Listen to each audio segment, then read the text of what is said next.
Boa noite a todos, sejam muito bem-vindos ao JuriCast, o seu podcast jurídico. O meu nome é Murilo, eu tenho 18 anos, eu faço parte da Universidade Católica de Santos. Atualmente eu estou cursando Direito, eu estou no primeiro semestre e eu gostaria de falar um pouquinho mais para vocês sobre o intuito desse podcast, o porquê que ele foi criado. Bom, pra gente que tá ingressando nesse curso, pra gente que tá ingressando nesse novo mundo que eles chamam, é muito importante que a gente passe os nossos conhecimentos um pouquinho para as pessoas também que estão de fora. Então esse é o intuito do podcast, é fazer com que a gente venha aprendendo e ensine a vocês o que a gente sabe até o presente momento, também para todo mundo ir evoluindo ao mesmo tempo, gradativamente, correto? Então eu vou pedir agora para que as pessoas na mesa se apresentem, primeiramente as apresentadoras. Sou a Gabriela Mendes, estudo também Direito no primeiro semestre na Faculdade Católica de Santos, também estudo Gestão de Políticas Públicas na USP. E a Isa? Oi, meu nome é Isabela, tenho 19 anos e também sou estudante de Direito aqui da Unisantos do primeiro semestre. Oi, meu nome é Arthur, tenho 27 anos também e curso Direito aqui na Católica de Santos. Meu nome é Guilherme, eu tenho 18 anos e faço faculdade de Direito aqui na Católica de Santos também.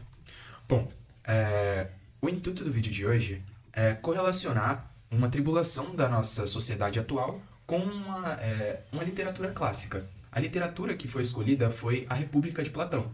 E por isso a gente pediu para que os especialistas no livro, especialistas que eu digo é que, conseguiram se aprofundar um pouco mais que a gente. Estudam há mais tempo que a gente, Isso, né, esse estudam há livro. mais tempo esse livro que a gente. E a gente pediu para eles comparecerem hoje, para eles darem um pouquinho da opinião deles. Correlacionar com a tribulação atual. A tribulação, em si, é a falta da democracia. É a falsa democracia que a sociedade atual vem vivendo. Entende? Não é a democracia em si, porque, pelo amor de Deus, não tem nem por que eu explicar isso, né? Mas a democracia é um fator crucial para que a nossa sociedade consiga sobreviver. Isso impacta diretamente na nossa sociedade, entende? Então, para introduzir, eu gostaria de fazer uma perguntinha para cada. O que é a democracia para você, Gabriela? Para mim, a democracia é esse exercício livre, onde a pessoa escolhe na hora da eleição, né? Estamos num ano de eleição, em quem vai representar não só ela, mas o povo.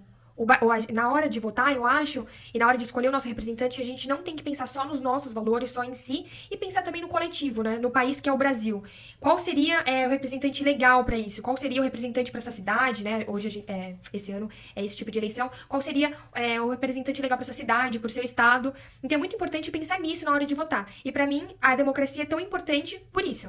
E pra você, Isa? Para mim seria a participação cidadã nas questões políticas, nas decisões que os parlamentares decidem, tomam nos campos, essa participação intensa da sociedade, além da busca pela justiça como um todo, assim. Sim, e pra você, Guilherme? Acredito que pra mim, de uma maneira muito simplista, a democracia é caracterizada pelo sufrágio, né? O direito de votar e de ser votado. Sim. E basicamente eu acho que é isso, o direito de você Exercer, né? o direito de você exercer a sua cidadania ali, de requerer os seus direitos. Eu acho que tudo isso entra na democracia. E pra você, Arthur? Assim como o professor falou, tem que ter o reconhecimento, né, a legitimidade da democracia, do poder, do governante.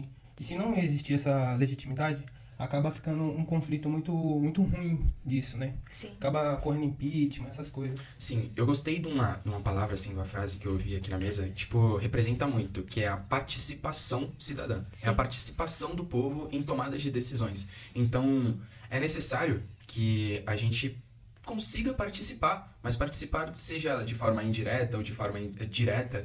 Então, mas a participação ela é fundamental para que a gente consiga moldar a nossa sociedade para o melhor caminho. E a participação ativa, né? Sim. É você estudar sobre as pessoas que estão ali sendo selecionadas para te representar. E essa participação ativa, principalmente, é muito importante. Ótimo. Bom, durante a semana, no nosso Instagram, o JuriCast, aqui, quem quiser seguir, o @ vai estar aparecendo no final do vídeo. No nosso Instagram, a gente pediu para que os nossos internautas, eles formulassem algumas perguntinhas durante a semana.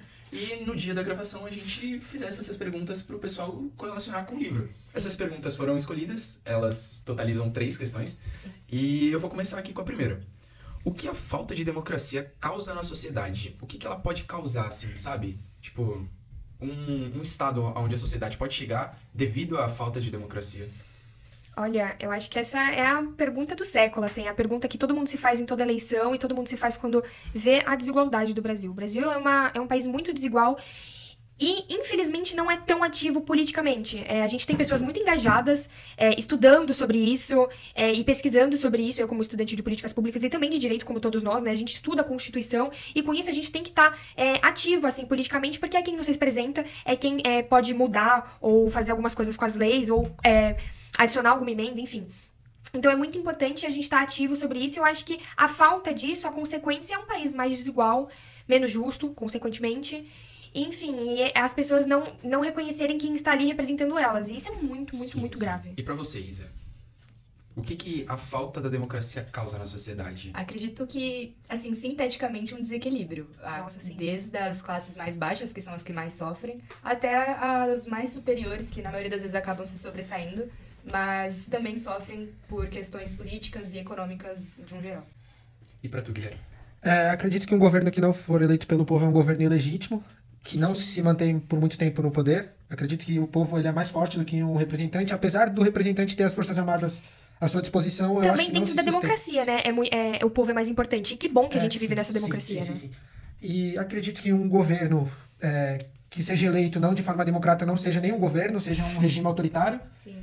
E acredito que a falta da democracia gera uma desigualdade muito grande, aumenta a desigualdade. E, não sei se o fato de você ter mais dinheiro ou menos dinheiro vai te ajudar nisso, porque se você não escolheu, participa, né? se você não participa, não decide ali seu representante, independente de onde você mora, do que você faz, Sim, você vai sim. sofrer direta e indiretamente as consequências. Entendi perfeitamente E seu você, ponto. Murilo, pra você? Bom, pra mim, o principal fator é a desigualdade social, no qual o nosso Brasil, tipo assim, é uma escala continental. Então, tem locais que a gente não consegue ter muito acesso, igual, tipo, não são tão urbanizados como a nossa cidade é.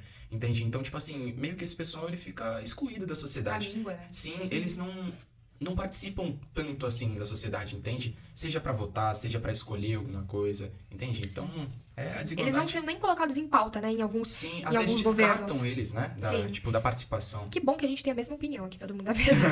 Bom, partindo pra segunda pergunta, segundo Platão, agora partindo pro livro também. É só pros estudiosos. Segundo Platão, o ensino fundamental é um dos principais pilares para formar uma sociedade justa e sábia. O que é preciso ser mudado no ensino fundamental atual para que as gerações futuras sejam justas, mais justas? Posso começar?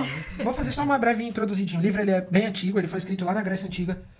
E esse livro ele é escrito de uma forma muito legal, de uma forma muito interessante, que ele é um livro escrito através de diálogos. Então os filósofos da Grécia Antiga, eles tinham esses diálogos, passavam na rua, perguntavam para alguém, e eles retratavam esses diálogos. E aí, esse livro ele foi escrito, né, através dos diálogos de Platão ali pelas ruas da Grécia Antiga, nas famosas polis. E esse livro ele foi escrito assim para tentar chegar a uma república ideal, um lugar perfeito de se morar, onde a justiça se busca. E acredito que o pessoal tenha feito essa pergunta aí, até porque a educação é um dos pilares que ele colocou para a gente chegar nessa sociedade ideal. E eu também acredito que a gente nunca vai chegar numa sociedade ideal. Claro que é uma ideia utópica, mas acredito que a gente pode se aproximar muito disso. E sem dúvidas, a educação... Tem erros que a gente pode evitar, correto? Tem erros que a gente tem pode coisa evitar. que a gente pode evitar, tem coisa que tem como a gente melhorar. Então, tipo assim, é um pensamento meio ignorante a gente pensar que a gente não pode mudar. A gente tá sempre em evolução. verdade. E isso não só como pessoa, mas como sociedade, correto? Ainda mais a educação, né, gente? Que é a base. A base até da Sim, democracia sim. também. E pra você, Então, Arthur? No livro, o Platão falava muito que podia existir uma sociedade ideal, criando políticas públicas, Sim. criando os camponeses, né, que Sim. podiam administrar a economia do país, o militarismo para proteger A sociedade. a sociedade. E ele acreditava muito que os filósofos podiam tomar conta da sociedade também, em geral. E dizendo o que acontece intelectualmente, entendeu? E tem muito a ver também com hoje em dia que a gente também foca na base, e que bom que foca na base, nas crianças, nos adolescentes, que estão cada vez mais ativos politicamente, e também a gente tem que investir também, né? Eu acho que a educação... Sim.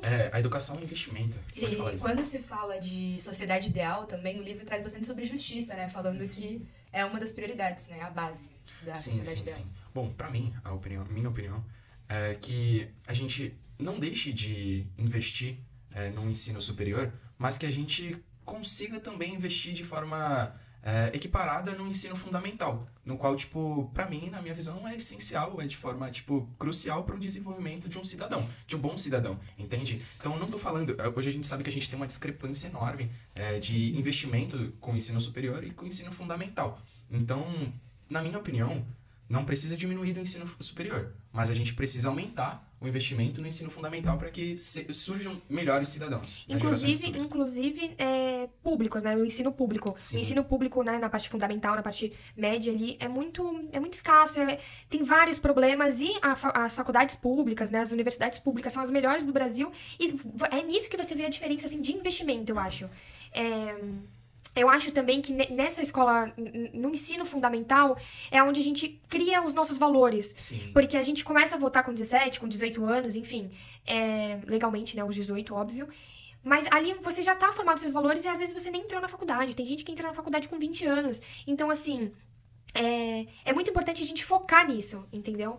Sim. E acredito que essa questão da educação traz bastante um ponto importante que Platão ressalta várias vezes, que é as habilidades, né, que cada ser humano tem e que ele tem que desenvolver para a contribuição na sociedade como um todo. Então, por meio da educação, a gente vai estar desenvolvendo essas características específicas para poder contribuir lá na frente. Bom, e pra gente conseguir encerrar o nosso podcast de hoje, eu vou fazer a terceira e última pergunta, que é: como a ignorância afeta diretamente na democracia em período de eleição? Eu acho que aqui o internauta, nessa pergunta, ele fez isso pra gente correlacionar também com... como é que é? O mito da caverna, né? Que é de Platão também. Sim. Então ele deve ter correlacionado o mito da caverna com essa perguntinha. Provavelmente. Sim. Cara, acredito que... É aquilo, né? Que a gente Puxando já falou. novamente da educação ela vai combater essa ignorância. Uma coisa legal pra gente ressaltar é que o livro ele foi escrito há muito tempo atrás. Então tem coisas que a gente tem que trazer, que a gente tem que transportar pra atualidade, mas que a gente também tem que fazer as devidas alterações. Sim. Lá, por exemplo, ele falava que o ensino à música ia transformar a pessoa, e não é assim. A gente sabe que a educação transforma, mas não a educação a tal assunto específico. Sim. Falando sobre a ignorância, você acho que bem direto isso, né? Você não sabe em quem você tá votando, você votar em pessoas que você não sabe quais pautas essa pessoa vai aprovar. Eu acho que a ignorância afeta nisso, afeta em que você não sabe nem em quem você vai votar, que você está exercendo ali a sua democracia indireta, né? Votando no representante legal. Aquele representante legal vai pautar o que você quer que seja pautado. Só que você nem sabe o que ele vai pautar, como Sim. você vai saber que ele vai pautar o que você quer? Tem gente que escolhe a pessoa que vai votar um dia antes da eleição. No dia da eleição, tem no gente que dia da vende eleição. voto. Pelo amor de gente, vender voto. Em Pelo 2024, amor de Isso é um Deus. absurdo, porque aí você vota lá, você acha que exerceu o seu papel democrático, não exerceu. E aí você, no mandato, reclama, fala que é corrupto, enfim, Isso. tá no seu direito, óbvio, não é pra ser assim. Só que você também não pode reclamar de uma coisa que você não exerceu. Você tem um direito de democracia, que isso é muito importante. Várias pessoas lutaram pra gente ter isso, né? A gente teve o nosso período aí de ditadura, que, enfim, foi uma época difícil no Brasil, e várias pessoas lutaram pra gente ter esse exercício de democracia ativo, e a gente não aproveita. A gente também vê várias dificuldades que países aí vêm enfrentando com governos totalitários. A forma que nem a liberdade de expressão mais é permitida em muitos países, como a imprensa sofre, como a pessoa sofre com miséria, até entrando naquela questão dos governos e tal, do governo eleito não democraticamente. Sim. Eu acho que a ignorância também entra nisso, porque essas pessoas elas foram eleitas. Elas entram com uma capa de que são pessoas democratas e depois elas viram demagogas, Sim. vestindo da democracia, vestindo de eleições, mas a gente sabe que não são eleições diretas, a gente sabe que os votos eles são todos controlados e que aquela pessoa ela nunca vai sair do E pra poder. você, Arthur, o que Um você grande acha? exemplo do que o Guilherme falou é a Venezuela, né? A gente sabe como que o governo de lá que é bem totalitário e as pessoas não podem exercer seu poder de voto. Até pode exercer, mas tem um É muito manipulado, muito né? manipulado isso. Sim, e pra tu, Isa? Só que ele falou que o livro é muito antigo e tem muitas coisas que não se aplicam atualmente, né, Gui? O Platão, ele falava bastante sobre a hierarquia, né? Que existiam os filósofos reis e que eles que dominavam, era tipo quase uma aristocracia, né? E atualmente a gente tem que focar mais na questão da individualidade e da liberdade, que é praticamente a tradução de democracia. E eu acredito que isso é uma coisa muito importante para tudo que vocês estão falando e relacionando tanto com essa questão do mito da caverna também, de Sim. você ter a liberdade individual de poder enxergar, escolher e ter sua própria opinião, não presa àqueles pessoas que estão no poder ou limitada à ideologia das pessoas que estão no poder. Sim. Bom, e pra encerrar, minha opinião, não menos importante, mas eu queria fazer uma ressalva aqui pro pessoal de casa que tá nos assistindo, é que o quesito de ignorância, nessa pergunta, o telespectador, ele não colocou ignorância como uma pessoa brava, uma pessoa assim... como- No sentido literal da palavra, de né? emoção, né? Ignorância aqui é a falta de conhecimento, porém, tipo assim, é mais... É mais a não focado no busca. leigo. Isso, uma pessoa leiga sobre o assunto e que não aceita opiniões dos outros, entende? Então, eu acho que a princípio, pra gente construir uma sociedade mais democrática, é necessário que essa ignorância, ela se abstenha, ela saia da sociedade. Que as pessoas consigam ouvir umas às outras, que elas respeitem as opiniões umas das outras, que elas não precisam aceitar a opinião da outra, ela pode debater, mas de forma democrática, de forma, tipo... Calma aí, só pra gente finalizar aqui rapidinho, uma coisa que era muito famosa no Brasil alguns anos atrás era o não discuto política, não discuto religião, e que agora tá saindo de tona. Mas foi uma coisa que sempre existe, não discuto política, a gente vê a importância da gente discutir política. Não converso política, o meu voto é secreto e é isso, não tô aceita. E eu acho também que essa ignorância, às vezes, não é escolhida, né? Como o Murilo falou, às vezes as pessoas realmente não têm acesso. Né? Não, e às vezes também as pessoas não têm acesso a esse tipo de conhecimento, porque já foi um conhecimento super elitizado, onde só as pessoas que tinham muito dinheiro podiam escolher e a gente ia na onda, ou a gente, às vezes, nem chegava a ter importância nesse período de eleição. Enfim, eu acho que a gente respondeu as perguntas, lembrando que esse podcast foi só um corte mesmo, foi tipo um podcast de urgência pra gente responder essas perguntas e aproveitar que a gente também tá nessa época de eleição, né, pra trazer à tona esse exercício da democracia que é muito importante. Ótima colocação. Bom, e é com isso que eu encerro o podcast de hoje. Tenham uma boa noite, tenham um ótimo sábado e fiquem com Deus. Tchau, tchau. Tchau, tchau. Muito obrigado.